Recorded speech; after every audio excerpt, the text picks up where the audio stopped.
The 2009-2010 locust season has gone down as one of the worst on record. Victoria claimed it was the most significant in 40 years, and in New South Wales it was compared to the 2000 and 2004 plagues. And what has everyone concerned is that the problem could start all over again this spring. Tony Crowley reports. This swarm of plague locusts was recorded mid-autumn near Hay, New South Wales. These adults merely a small number of the billions of locusts that destroyed crops and pastures as they made their way to fresh breeding grounds. There has been 3 complete generations of locust increase, and the locusts of the 3rd generation have just laid their eggs.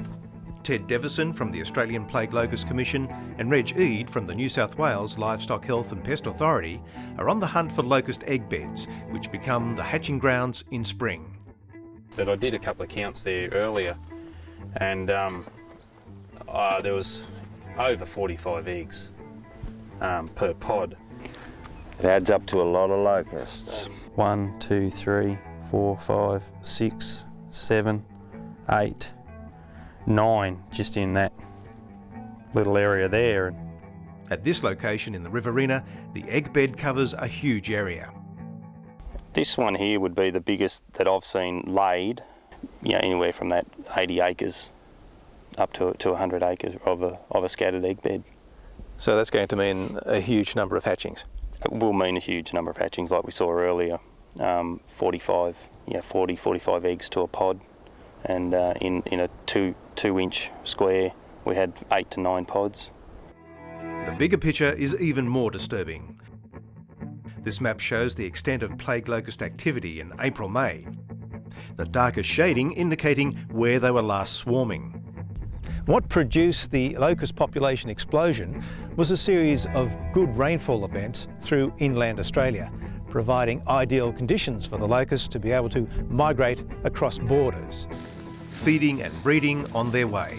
It's the offspring of that breeding which have contributed mostly to the populations in far southwestern New South Wales and in eastern South Australia and in northwestern Victoria. This combination of local breeding and migration gave some New South Wales farmers their worst locust season to date. Yeah, well, we're farmers. We're used to what nature throws at us, but I've been farming for 35 years and I've never had a crop decimated by grasshoppers before, especially when we've had, 7 or 8 lean years in a row. We've only really had a couple of good years in between. According to the Plague Locust Commission, a square kilometre swarm of adult plague locusts can eat up to 2 tonnes of green matter a day. In Victoria, media reports claim the past locust season had been the worst that state had experienced in 40 years. Crop damage was significant. One grower lost 8,000 hectares of canola in a day, while another saw a $500,000 carrot crop destroyed. For Scott, the cost has been in having to re-sow wheat a 3rd time.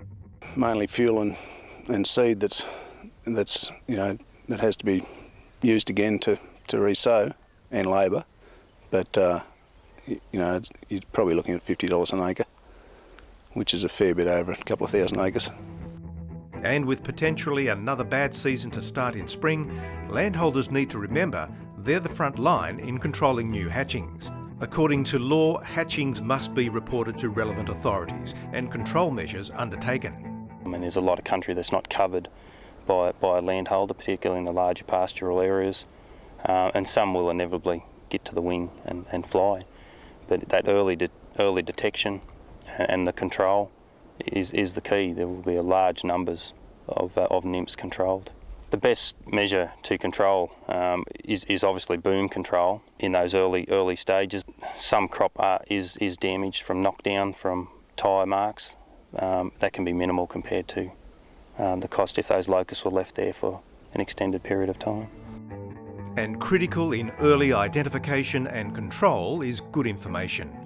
To help give growers and landholders the best chance to protect their livelihoods, the Grains Research and Development Corporation will keep a link to the Australian Plague Locust Commission on its website. That way, the 2010-2011 plague locust season hopefully will not be recorded as the worst yet.